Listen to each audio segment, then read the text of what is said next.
Bill, when you've been asked to sort of assess the team throughout this stretch here, you mostly talk about intangibles. They're hard workers, they're coachable, etc. Now that you're at the end of spring practice, I wonder, do you have a better sense of the tangibles? What kind of athletes, what kind of talent you have? Yeah, I have a better sense after winter conditioning. I do have a better sense of that, and I think that we've got a big team. I think we've got a physical team. At certain spots, I think we've got decent speed. But again, I'll continue to evaluate that during training camp and all the way through, especially when we start playing games, next season. That'll be a huge evaluation, not having played any games yet, and then we go out next year and play some games and see how we match up. But to this point, I've been pleased with our football players and their skill level. Bill, over to your right.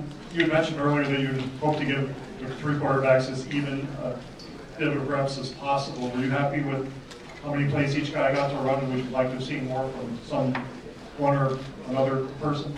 Charlie Fisher did a great job today. I don't know if you noticed, I kept going out there to talk to him, and that's what I was talking about, was how the reps were. Because again, if I'm going to stand up in front of this team and talk about being fair and honest, then we need to be fair in scrimmages like this with the distribution of reps, especially at that position. So I believe it was fairly balanced. Now, obviously it can't be equal. Each guy didn't get 30 reps apiece, but I think for the most part it was fairly balanced, and we'll be able to review the film and have a good understanding of how they all played. Bill, you came into this thing back down in front with your eyes wide open. This is more than a football program. There are people who come from places where they learn to lose, like Boston, all the way to Florida, and it's a $100 million program. Is there one thing that you've learned, either that you picked up or that somebody said to you since you've been here, that you think is going to be the most helpful going forward? I've learned many, many things. I wouldn't be able to pick out one thing. I've met so many people, whether they're Penn Staters or state college people or people in the new neighborhood that I live in, that just talk about what a special place this is and what the university means to the community, the state, the country. And so I realize every day, I wouldn't say that there's one thing, but I do know this, that this is a place that I'm very, very proud to be the head football coach here. And I also know that the football program is a part of the athletic department, which I believe is a great athletic department, which is a part of a special university. And that's all we are. We're a big part. Obviously, there's a 108,000 seat stadium that we're sitting in right now, but we're part of a great athletic program. It's a part of a great university. Bill, when spring practice started, there were some questions, about the defensive end position and lack of game experience. Guys coming off of injury like Macero and everything. And they have talked about hopefully getting a 5-man rotation. Do you feel good about the defensive ends now, coming out of spring practice? I feel very good about our front seven on defense.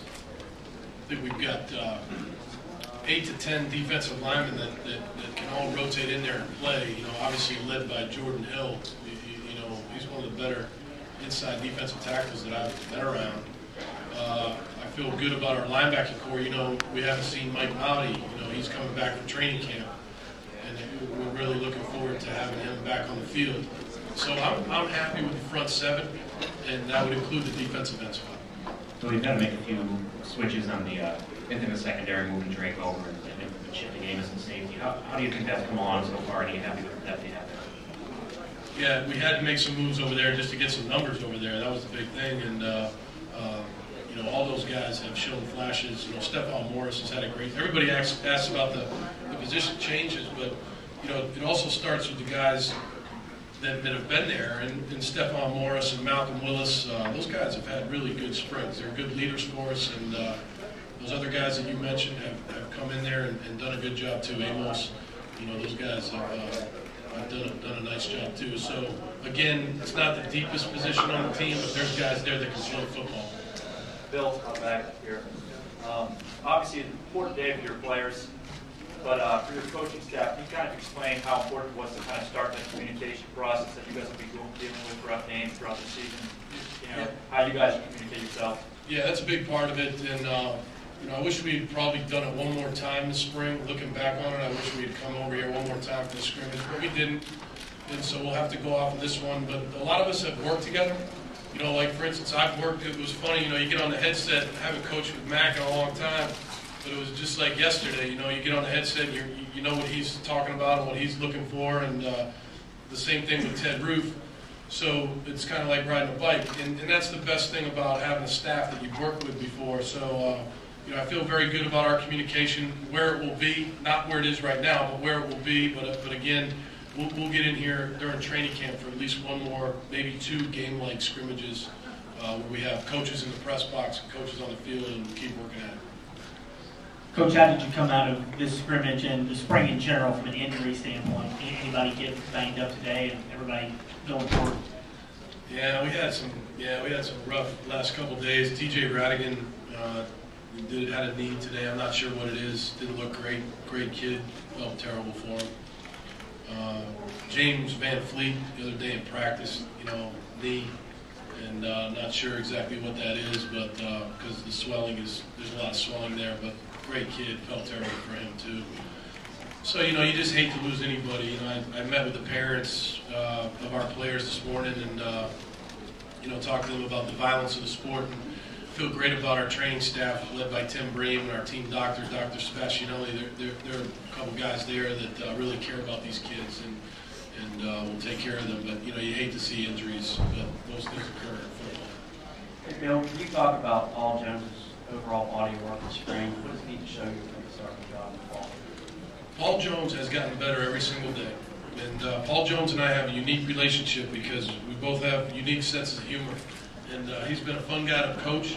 And, you know, I'll keep between he and I what he needs to do to win this starting job. But he made a lot of strides this spring, excuse me. And he's doing better in school. And I've really enjoyed being around Paul Jones. Okay, thanks, Coach. Okay, thanks.